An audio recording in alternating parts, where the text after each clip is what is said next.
Muy buenos días, tengan todas y todos ustedes bienvenidos y bienvenidas a las terceras jornadas estadales de presentación de avances de investigación UNEN 2023. Quien les habla, la profesora Mirta Andrade Romero.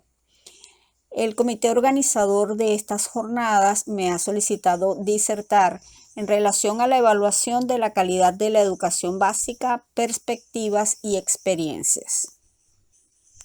El tema de la evaluación de la calidad de la educación en Venezuela asume en este momento una gran relevancia en virtud de los eventos que se han suscitado en los últimos tiempos, donde se ha desarrollado un observatorio para evaluar la calidad de la educación y nos hemos incorporado a un proceso de impacto internacional.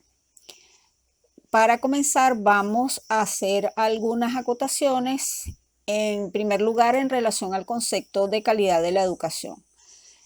El concepto de calidad que propone la Declaración de Incheon en su componente específico sobre los aprendizajes remite a promover lo siguiente: la creatividad y el conocimiento garantiza la adquisición de las competencias básicas de lectura, escritura y cálculo, así como de actitudes analíticas de solución de problemas y otras habilidades cognitivas, interpersonales y sociales de alto nivel. Además, la educación de calidad propicia el desarrollo de las competencias, los valores y las actitudes que permiten a los ciudadanos llevar vidas saludables y plenas, tomar decisiones con conocimiento de causa y responder a los desafíos locales y mundiales mediante la educación para el desarrollo sostenible y la educación para la ciudadanía mundial.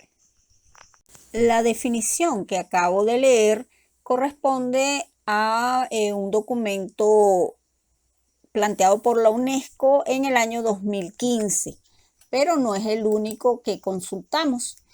En el informe regional de monitoreo del ODS 4, que es el Objetivo de Desarrollo Sostenible número 4, que señala que el desarrollo sostenible requiere garantizar una educación inclusiva, equitativa y de calidad y promover oportunidades de aprendizaje durante toda la vida para todos.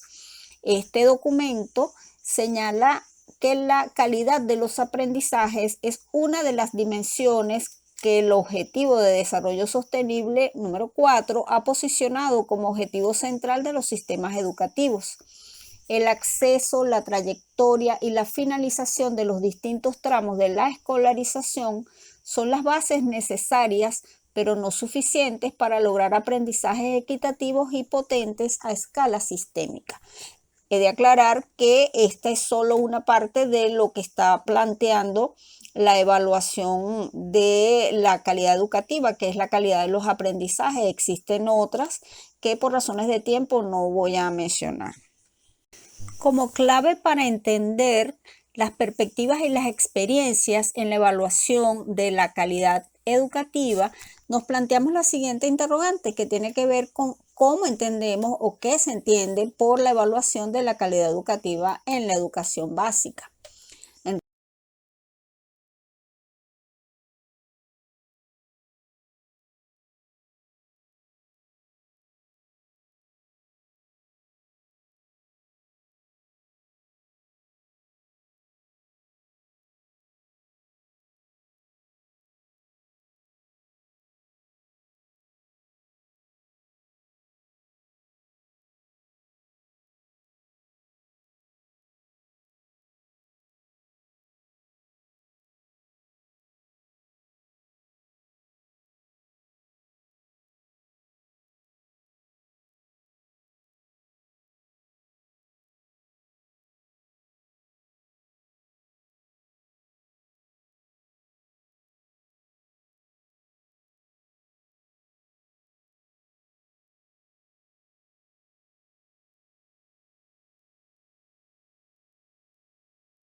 En relación a ese planteamiento, ubicamos una comunicación, un artículo de George 2020 que señala que la evaluación educativa constituye la herramienta fundamental del desarrollo del proceso de cambio dirigido a la mejora de la calidad educativa.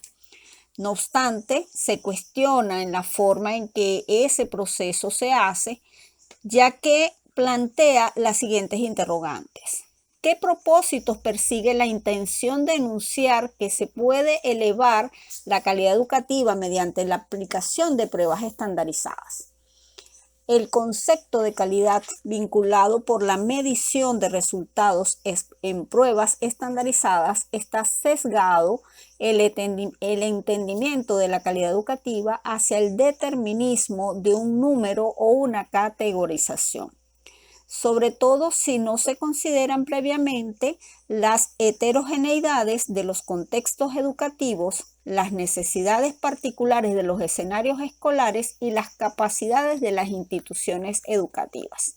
Allí vemos entonces que es un tema bastante complejo el de la evaluación de la calidad educativa, ya que siempre van a haber voces disonantes que se sienten excluidos o que señalan distintos elementos que a su entender debería contemplar una evaluación de esta naturaleza.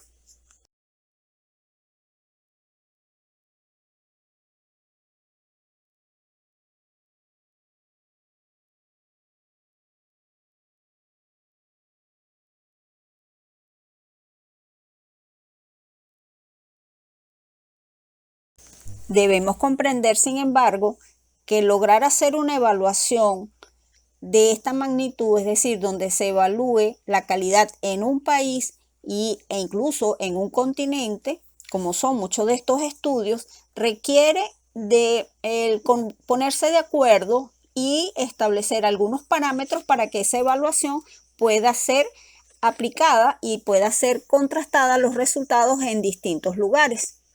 He allí que podemos observar resultados como el que les colocamos en estas láminas, donde vemos el estudio regional comparativo y explicativo, que tiene las siglas ERCE, específicamente de lectura y matemáticas, y el desvío estándar por país en puntaje promedio, ubicados en tercero y sexto grado en países de América Latina para el año 2019.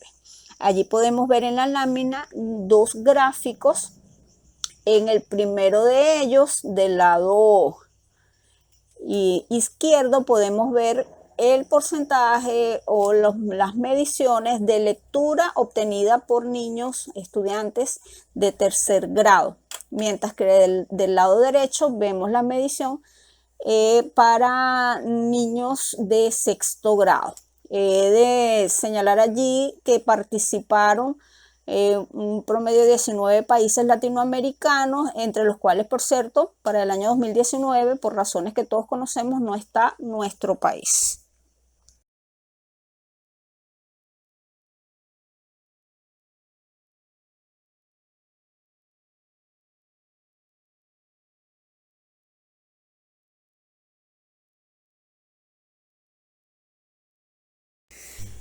En la siguiente lámina, muy parecida a la anterior, sin embargo, se hace la contrastación de la evaluación que se obtuvo para niños de tercero y sexto grado nuevamente, pero en el caso del área de matemáticas.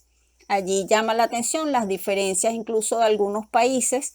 En la lámina donde los puntitos están de color naranja, vemos, por ejemplo, en matemáticas de tercer grado, en primer lugar a Cuba, la cual en el siguiente gráfico, el del lado derecho, aparece en un nivel inferior. Son elementos interesantes para los países que se someten a estas evaluaciones, porque ello permite revisar aspectos de orden curricular, pedagógico, entre otros, que pudieran estar afectando el rendimiento académico de los niños participantes, que son una muestra representativa de la realidad de su país.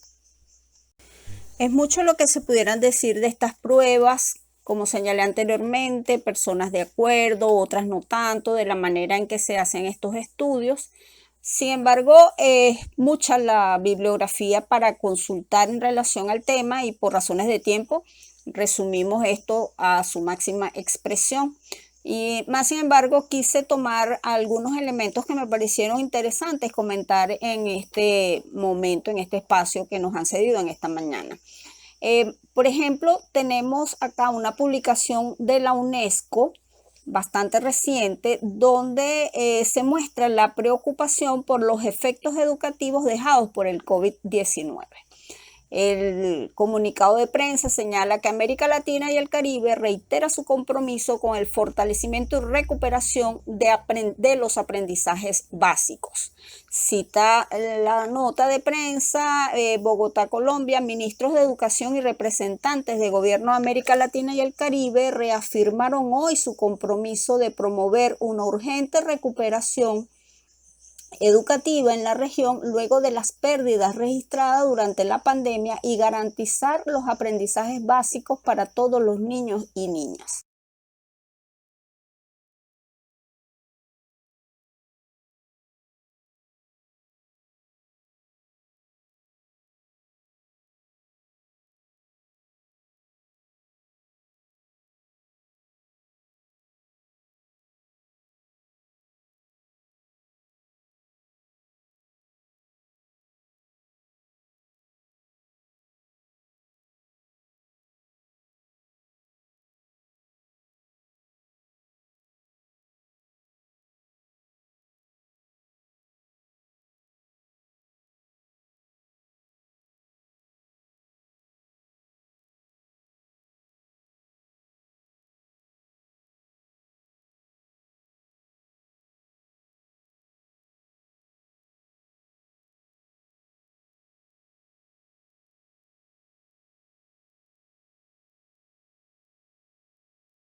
Este documento del 22 de marzo del 2023, muy reciente, señala además que con el liderazgo del Ministerio de Colombia, las autoridades educativas se reunieron el 22 y 23 de marzo en Bogotá para discutir y acordar medidas concretas para garantizar que todos los niños, niñas y adolescentes, especialmente los que están en situación de vulnerabilidad, desarrollen los aprendizajes básicos de lectura, escritura, matemáticas y competencias socioemocionales que le permitan desarrollar todo su potencial y lograr su plena participación en la sociedad y la continuidad de sus aprendizajes. También señala que a pesar de los importantes esfuerzos realizados por los gobiernos, profesores y padres, los niños han perdido en promedio 1.5 años. Nosotros hemos señalado que 2, aunque sin ningún tipo de estudio científico que lo avale. No obstante, se reconoce por parte de la UNESCO que 1.5 años de aprendizaje de la pandemia fueron perdidos por los niños luego de 2 años de cierre de las escuelas en la región. Los resultados del aprendizaje podrían haber retrocedido más de 10 años. Esto hay que mirarlo con muchísima atención y actuar en consecuencia.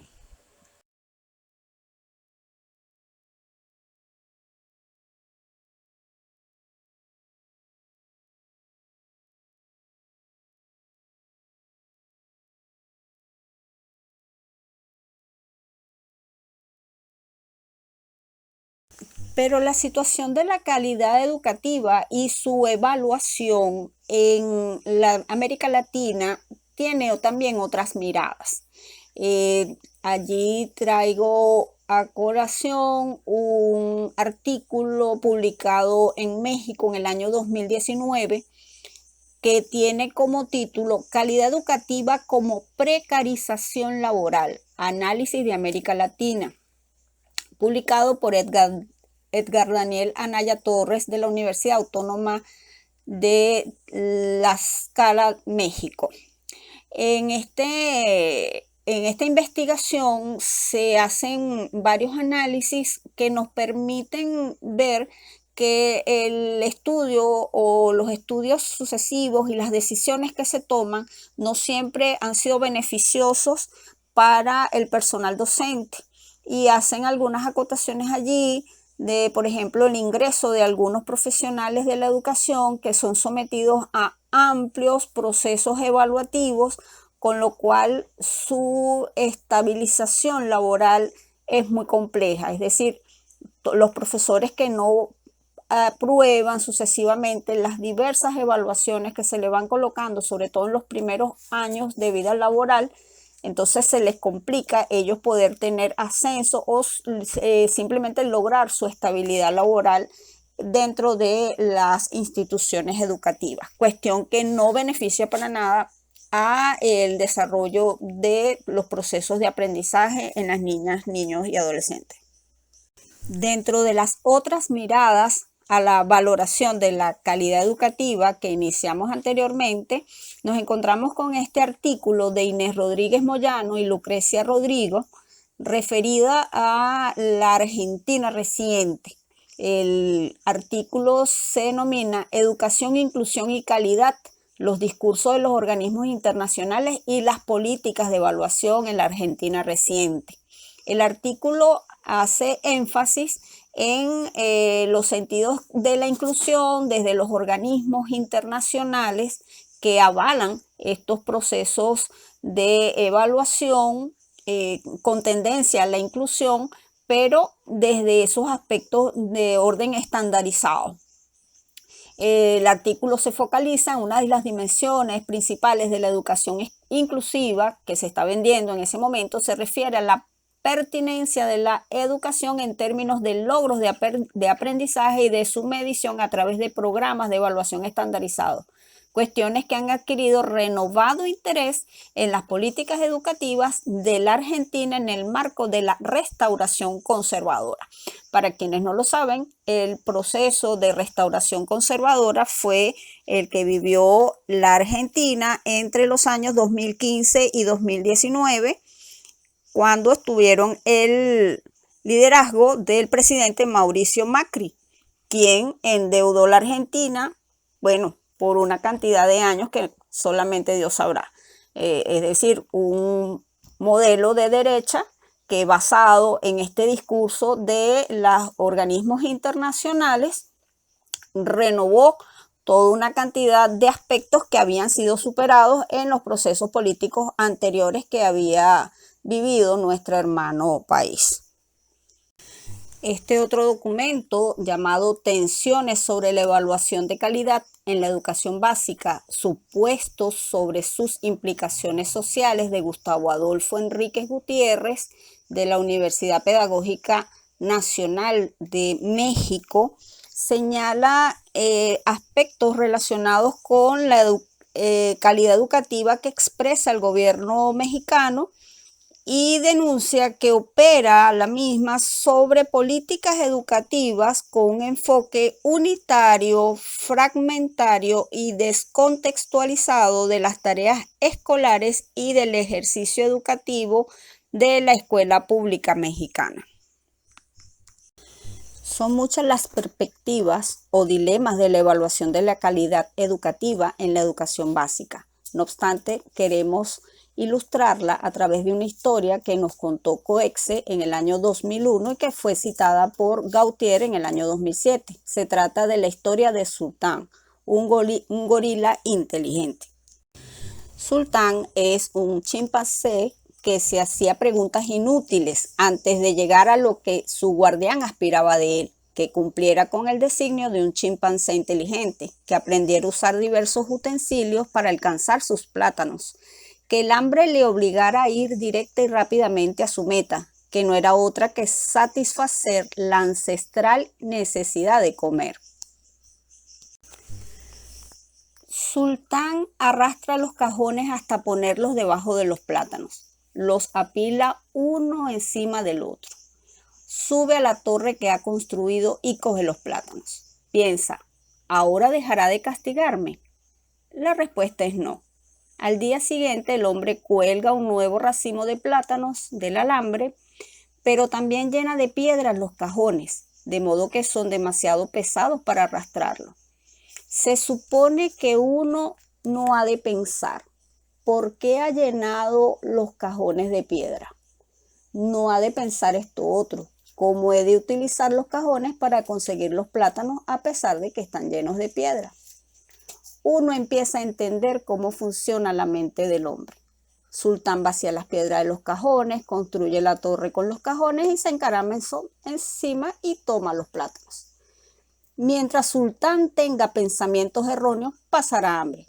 Pasará hambre hasta que los aguijonazos sean tan intensos, tan insufribles que se vea obligado a formular el pensamiento adecuado, a saber cómo conseguir los plátanos. Esta es la comprobación límite de la capacidad mental del chimpancé. Sultán arrastra los cajones hasta ponerlos debajo de los plátanos. Los apila uno encima del otro. Sube a la torre que ha construido y coge los plátanos. Piensa, ¿ahora dejará de castigarme? La respuesta es no. Al día siguiente el hombre cuelga un nuevo racimo de plátanos del alambre, pero también llena de piedras los cajones, de modo que son demasiado pesados para arrastrarlo. Se supone que uno no ha de pensar, ¿por qué ha llenado los cajones de piedra? No ha de pensar esto otro, ¿cómo he de utilizar los cajones para conseguir los plátanos a pesar de que están llenos de piedra? Uno empieza a entender cómo funciona la mente del hombre. Sultán vacía las piedras de los cajones, construye la torre con los cajones y se encarama encima y toma los plátanos. Mientras Sultán tenga pensamientos erróneos, pasará hambre. Pasará hambre hasta que los aguijonazos sean tan intensos, tan insufribles que se vea obligado a formular el pensamiento adecuado, a saber cómo conseguir los plátanos. Esta es la comprobación límite de la capacidad mental del chimpancé. Analicemos un poquito de la historia. ¿Qué se espera de Sultán? Que agarre sus plátanos, que sea inteligente en ello. ¿Dónde quedan todas aquellas interrogantes que los distraían de aquel objetivo principal? ¿Qué valor puede tener para Sultán interrogarse sobre el comportamiento de los humanos? Eso escapa a toda medición. El modelo del comportamiento ideal que le lleva a ser un simio ideal no contempla esas divagaciones que inclusive pueden afectar la eficiencia del desempeño establecido para los simios. Sobre ese modelo ideal podemos trabajar, construir indicadores de eficiencia. ¿Cuánto se demoran en promedio los simios en alcanzar los plátanos? ¿Cuál es la distancia que media entre el más eficiente y el que lo es menos? Veamos la desviación estándar.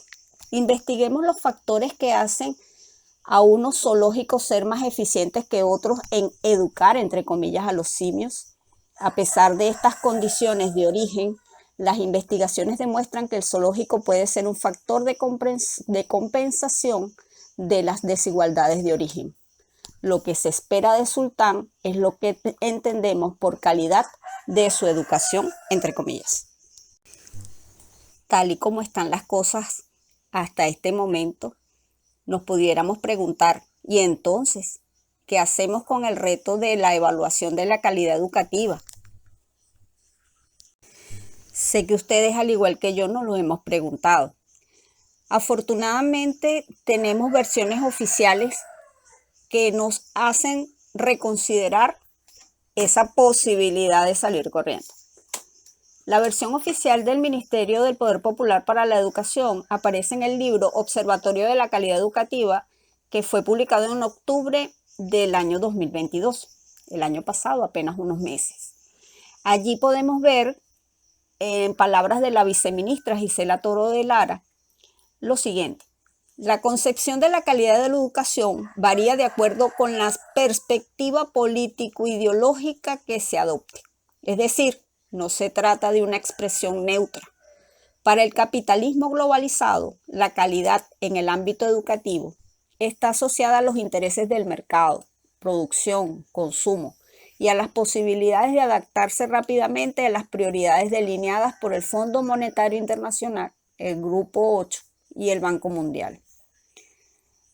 En contraposición, como patria soberana, decidimos avanzar en una noción de calidad educativa desde una perspectiva liberadora que construya una nueva hegemonía transformadora. Estamos obligados a definir su complementariedad sistémica, más allá del modelo entrada, proceso, producto, para que sea teórica y operativamente coherente. En el mismo documento, unas páginas más adelante, podemos ver las palabras de Lenín Romero, director general de Investigación y Formación Docente, presidente de CENAMEC. Él señala que el Observatorio de la Calidad y Pertinencia Social del Subsistema de Educación Básica es un espacio científico de investigación sistemática, de seguimiento y evaluación del desarrollo de la política educativa en Venezuela para el futuro del país en el marco del cumplimiento del Plan de la Patria 2019-2025 y de la Agenda 2030 de la Organización de Naciones Unidas. Tiene como propósito principal recolectar, registrar, procesar, analizar y divulgar datos que sistematicen información centralizada en la escuela, las familias y actores territoriales para perfeccionar los resultados en el subsistema de educación básica, con la intención de consolidar y renovar y revolucionar los procesos educativos. El autor señala que esta herramienta nos permitirá posicionar y defender la verdad de Venezuela en materia educativa ante el mundo, pues se constituye como un poderoso instrumento de participación para socializar información pertinente y verificable, partiendo de la sistematización de datos científicos a fin de ayudar al proceso de toma de decisiones en todos los niveles de diseño, planeamiento y ejecución de la política educativa, y así elevar el nivel de debate sobre esta materia a nivel nacional e internacional. En otras palabras, el Observatorio de la Calidad de la Educación les servirá a los maestros, maestras, estudiantes y comunidad en general para comprender y mejorar sus prácticas desde lo tangible de la realidad concreta de la institución escolar. Asimismo, es la vía que le permitirá al país presentarse con hallazgos, rigurosidad científica y buenas prácticas docentes ante las instancias internacionales como el Laboratorio Latinoamericano de Evaluación de la Calidad Educativa de la UNESCO y otros. El siguiente diagrama nos señala la pertinencia nacional e internacional que tiene esta iniciativa del gobierno venezolano de inscribirnos en ese reto de evaluar la calidad educativa de la educación básica en Venezuela en un momento en que continuamos después de 9 años de un brutal bloqueo económico, social, político, que, bueno, ha traído consecuencias que todos conocemos. Pareciera a veces injusto que Venezuela pueda participar en una instancia internacional para evaluar su calidad educativa en virtud de todas las dificultades que tenemos. No obstante, es una razón política que tenemos de no permitir que Venezuela siga siendo aislada internacionalmente a través de todos estos instrumentos que pudieran tener nobles fines, pero a veces no tanto.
En virtud de todos estos aspectos que han sido tangencialmente abordados, no me queda más que invitarles a seguir indagando, a seguir investigando y apoyando los procesos de transformación educativa, registrando y sistematizando todo el trabajo que estamos haciendo en la Universidad Nacional Experimental del Magisterio Samuel Robinson y apostar a la evaluación de la calidad educativa desde lo humano, desde lo sensible y con la mirada puesta en el horizonte y haciendo valer nuestro valioso legado que hemos heredado de todos estos personajes que tenemos allí en esta lámina. Nuestro libertador, su maestro, Paulo Freire, Luis Beltrán Prieto Figueroa, Luis Vigot, Carlos Lanz y otros que por razones de tiempo y espacio no voy a permitirme leer en este momento. Agradezco su tiempo, su paciencia y les doy un fuerte abrazo a la distancia.